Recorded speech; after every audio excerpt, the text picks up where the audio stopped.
नमस्कार बच्चों, आप सभी का स्वागत है।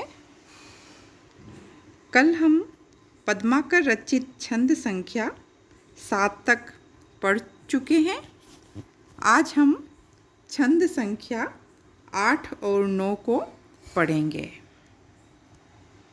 छंद संख्या 8 प्रस्तुत है। पद्माकर जी लिखते हैं कि झमको न जोर जब पापिन पे चलियो तब, हाथ जोरी गंगा जूसो चुगली करे खरे। बड़े न पे ढरो पे ना ढरो देखी तुच्छन पे, कहे पद माकर सुनावद हरे हरे। बड़े न पे ढरे बड़ी पाई ये बड़ाई देखो, ईस पे ढरी तो तुम्हें ईस शीस पे ढरे। तुच्छन को देती जैसो नारायण रूप तेसो, तुच्छ तुम्हें तुच्छ करी पायन तरे धरे।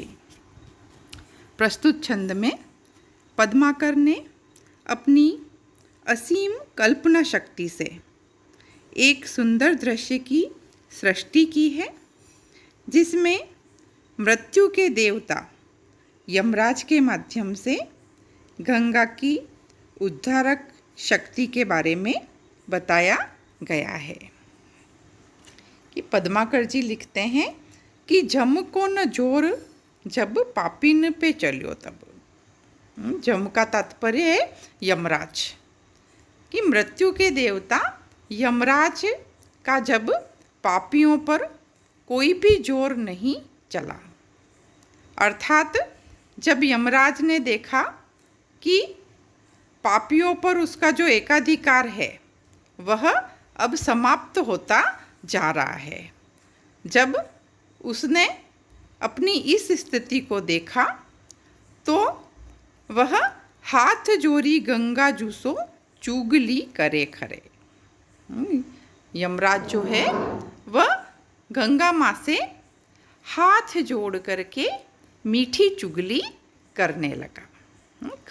खड़े होकर के, है ना, खड़े होकर के वह मीठी चुगली करने लगा। चुगली यह कैसी है? मीठी चुगली है। कि बड़े न पे ढरो पे ना ढरो देखी तुच्छन पे, कि वह प्रार्थना करने लगा गंगा माँ से कि आप बड़े न पे ढरो। ढरो का अर्थ है कृपा करना, कि हे गंगा माँ कि आप जो बड़े हैं अर्थात जो सज्जन हैं, पुण्यात्मा हैं, उनके ऊपर आप दया किया करो, उनका उद्धार किया करो। पर न ढरो देखी तुच्छन पे, लेकिन आप तुच्छ मनुष्यों पर अर्थात पापी मनुष्यों पर कृपा मत किया करो, उनका उद्धार मत किया करो। है ना, गंगा माँ जो है वह दोनों का ही उद्धार कर देती है। पुण्यात्माओं का तो करती ही है, लेकिन साथ में वह पापियों का भी उद्धार कर देती है, उन्हें मोक्ष दे देती है। तो इस तरह से एक प्रकार से यमलोक में संकट उपस्थित हो गया है ना। यमलोक अब उजाड़ हो गया है। पहले हम पढ़ ही चुके हैं कि वहाँ पहरेदार भी नहीं है और सारा यमलोक खाली हो गया है। तो यहाँ पर इसी कारण से जो मृत्यु के देवता यमराज हैं वह प्रार्थना कर रहे हैं गंगा से कि आप केवल पुण्यात्माओं का ही उद्धार करो। और क्योंकि ये जो पापी लोग हैं वह क्या करते हैं, कहे पद माकर सुनावद हरे हरे, है ना, कि यह आपके तट पर खड़े होकर के हरे हरे बोलते रहते हैं, है ना। हरे हरे ईश्वर का नाम भी है, तो हरे हरे बोलते हैं ये। और आप उसको क्या समझते हो? हरे हरे अर्थात हरण करो, है ना, पापों का हरण करो, दुखों को दूर करो। इस प्रकार से आप उनका उद्धार कर देती हैं। बड़े न पे ढरे बड़ी पाइए बड़ाई देखो।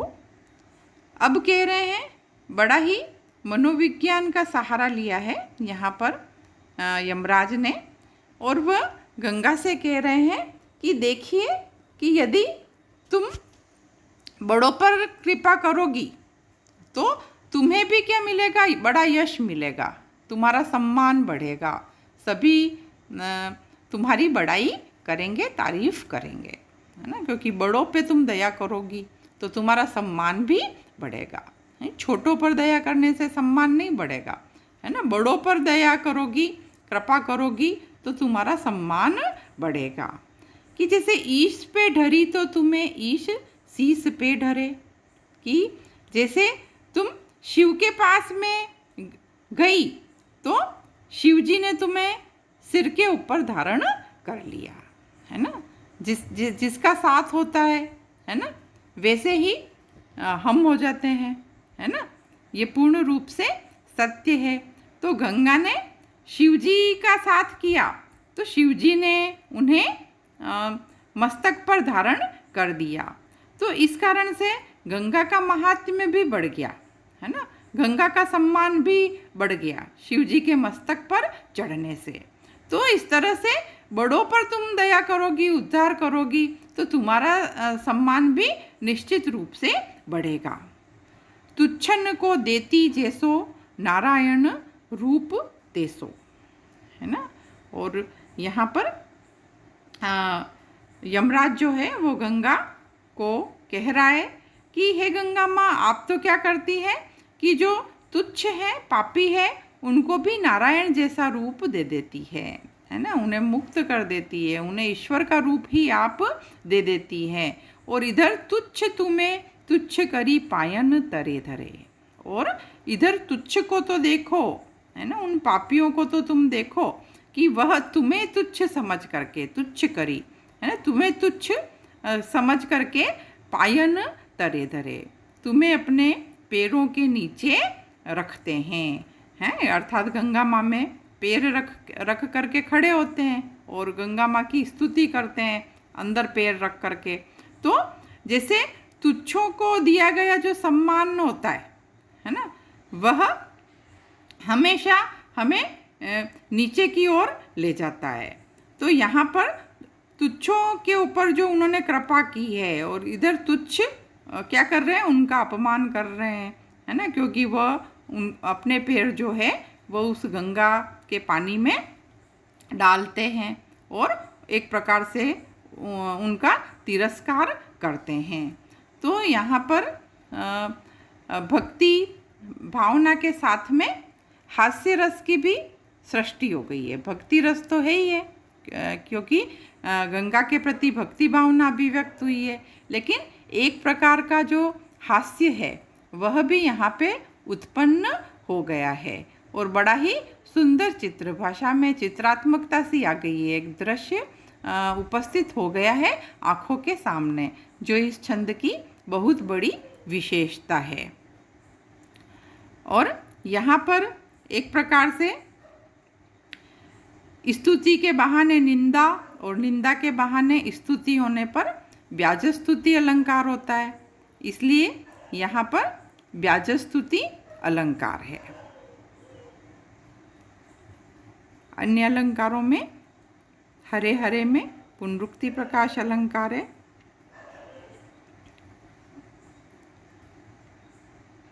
और इसकी भाषा जो है वह साहित्यिक ब्रिज भाषा है। अगला छंद देखिए। पद्माकर जी लिखते हैं कि कर्म को मूल तन, तन मूल जीव जग, जीवन को मूल अति आनंद ही धारिबो, कहे पद्माकर जो आनंद को मूल राज, राज मूल केवल प्रजा को भोन भरिबो। प्रस्तुत छंद में गंगा को धर्म का मूलाधार बताते हुए उनका स्तवन किया गया है। पद्माकर जी कहते हैं कि कर्म को मूल तन, तन का अर्थ होता है शरीर, कि कर्म का आधार शरीर ही होता है, अर्थात शरीर से ही हम कर्म करते हैं। यदि शरीर न हो तो हम कर्म नहीं कर पाएंगे। है ना। कहा भी गया है संस्कृत में कि शरीर माध्यम खलु धर्म साधनम, है ना। शरीर ही माध्यम है कार्य करने का, है ना। और तन मूल जीव जग, और तन का आधार, शरीर का आधार क्या है? जीव, अर्थात जो प्राण है वही उस शरीर का आधार है ना। यदि प्राण नहीं होंगे तो शरीर तो समाप्त हो जाएगा, नष्ट हो जाएगा। जब तक उसमें प्राण है तब तक शरीर भी है। जीवन को मूल अति आनंद ही धारिबो, धारिबो का अर्थ है धारण करना। और फिर जीवन का मूल क्या है? जीवन का आधार क्या है? आनंद को धारण करना, है ना। मन के अंदर आनंद का होना, क्योंकि आनंद के बिना जीवन अपूर्ण होता है कि आनंद है वही क्या है? ईश्वर है। आनंदम ब्रह्म विजानीयात, है ना। आनंद है वही ईश्वर है। तो वह आनंद जो है वह जीवन का मूल है। कहे पद्माकर जो आनंद को मूल राज, पद्माकर जी कह रहे हैं कि फिर आनंद का मूल क्या है? राज, राज अर्थात शासन, है ना। शासन ही आनंद का राज है ना। अच्छा श्रेष्ठ शासन होगा तभी उसमें प्रजा आनंदित रह पाएगी, है ना। तो एक प्रकार से इसमें पद्माकर जी ने संकेत भी दे दिया है कि यदि राज्य अच्छा होगा तभी जनता आनंदित रह पाएगी। तो समाज की खुशहाली के लिए सुशासन होना बहुत जरूरी है। और राजमूल केवल प्रजा को भोन भरीबो, और राजा का मूल, राज का मूल क्या है? सुशासन का मूल क्या है?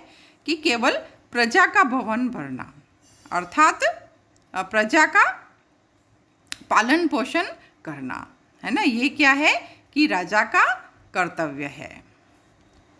आगे देखिए, प्रजा मूल अन्न सब अन्नन को मूल मेघ, और प्रजा का मूल क्या है? अन्न, अर्थात प्रजा का जीवन जो है वह अन्न पर ही निर्भर होता है।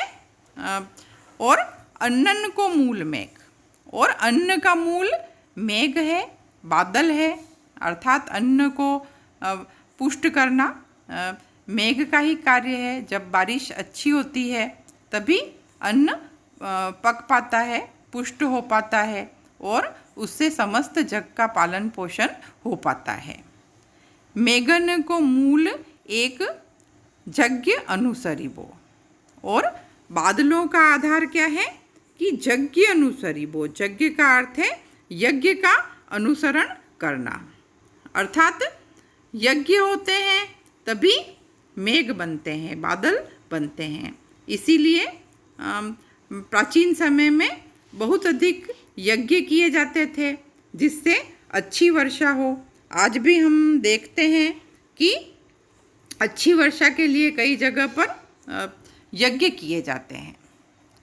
यज्ञन को मूल धन, और यज्ञ का मूल क्या है? धन है, अर्थात धन होगा तभी यज्ञ कर पाएंगे, है ना। धन नहीं है तो यज्ञ भी नहीं कर सकते। तो यज्ञ करने के लिए किसकी आवश्यकता होती है? धन की आवश्यकता होती है। धन मूल धर्म अरु, और धन का मूल क्या है? धर्म है, अर्थात धर्म के आधार पर ही धन इकट्ठा करना चाहिए, है ना। तभी वह धन सार्थक हो पाता है।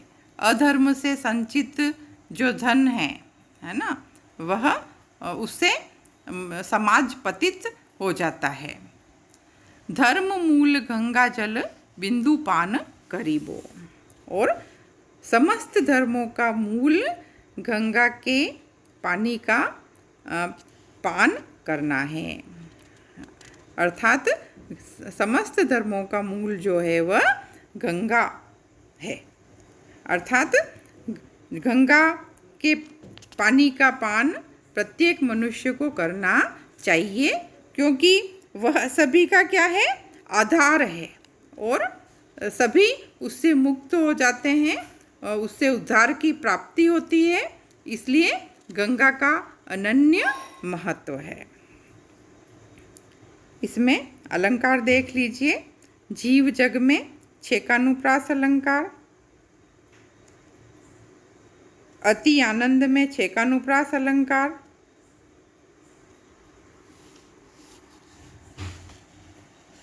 और आनुप्रासिकता अंत्यानुप्रास का सौंदर्य जो है वह इसमें द्रष्टव्य है। इसके साथ में ही इसमें उल्लेख होने से पूरे छंद में उल्लेख अलंकार है और साहित्यिक ब्रजभाषा का प्रयोग किया गया है और कवित्व छंद है। धन्यवाद।